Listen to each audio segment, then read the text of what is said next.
You had so many chances to win Ethan back, but you blew all of them. If you pushed him away, I told you. He never loved you. The one who loves you most is me. It was always me.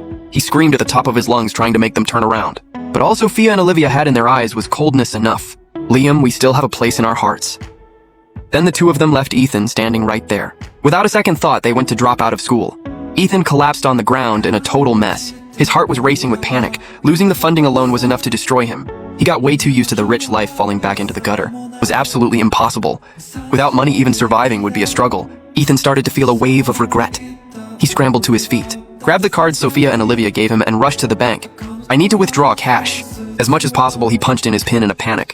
His fingers were shaking so hard it took him several tries. Right now, only a stack of cash could calm his nerves. But just then the ATM malfunctioned and showed that his card had been frozen. Ethan completely freaked out. How is this possible? It can't be this fast. He tried machine after machine, but the message was always the same. No way, Ethan kept muttering like a madman. He slammed his card on the counter in front of the teller and yelled, "Give me my cash, every last cent." The teller double-checked and then patiently said with a frown, "I'm sorry, both of these cards have been frozen. You can't withdraw any money." Hearing this, Ethan's entire body went limp. He collapsed to the floor like a rag doll. It's over, everything is over. He tossed the two cards on the floor. He was on the verge of a complete breakdown. He didn't even know how he made it out of there as he was walking down the street. A naughty kid with a firework in his hand was laughing and messing around with his friends. Then, without looking where he was going, he accidentally bumped into Ethan's leg. "Get lost, don't touch me." He kicked the kid away. The kid burst into tears, but then he spotted the firework and a cruel look flashed in his eyes. He lit it and threw it right at Ethan's back with a loud bang. The firework exploded, burning Ethan's clothes and singeing a patch of his hair. Help somebody, help me." Ethan rolled on the ground in agony, but the worst part was, there were no cameras around and barely anyone passed by. The two kids had vanished into thin air. A little red light blinked in a hidden corner. Then a bodyguard in black whispered into his earpiece, "The team has succeeded. We guarantee Ethan won't have an easy time." The stepfather stood by the window, staring out at the river, and gave a soft, Ethan thrashed around for a long time, barely managing to put out the fire on his back. Then he limped toward the hospital. Even without looking at his back, the pain from the massive burns made him break out in a cold sweat. Ethan's face was as pale as death. He took a few steps before collapsing face first on the ground, after a good Samaritan took him to the hospital. Ethan woke up again with a tearing pain all over his body. But as soon as he was awake, a nurse came in, pushing him to get someone to pay the bill. "Mr. Johnson, none of the contacts in your phone are answering?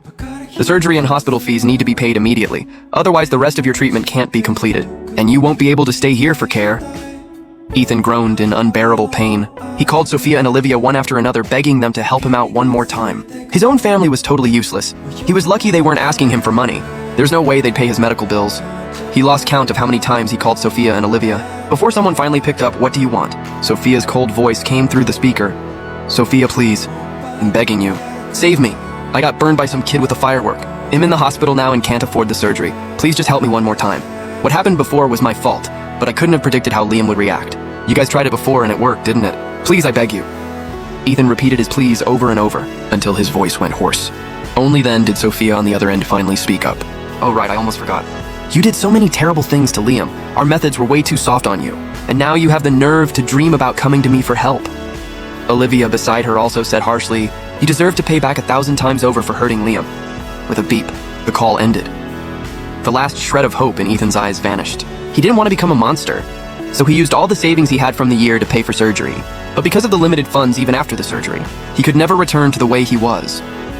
After dropping out, Sophia and Olivia immediately signed up for a prep class. Soon, rumors about them swept through the entire campus.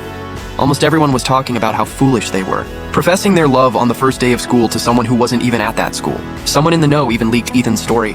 Countless people talked about Ethan with a hint of contempt, but he was lying in a hospital bed totally unaware. Sophia believed she was smart enough that even without the prep class, she could get into Peking University next year.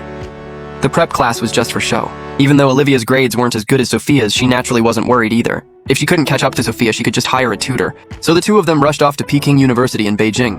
"The roommates I met here are all pretty great. Everything on campus is so wonderful. I almost forgot about Sophia and Olivia. As soon as military training ended, my phone buzzed.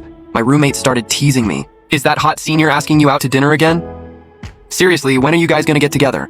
Will we ever get to have a meal on you guys? Yeah. So many people ship you two. The three of us even have a bet going on how much longer it'll take Scarlett to finally win you over."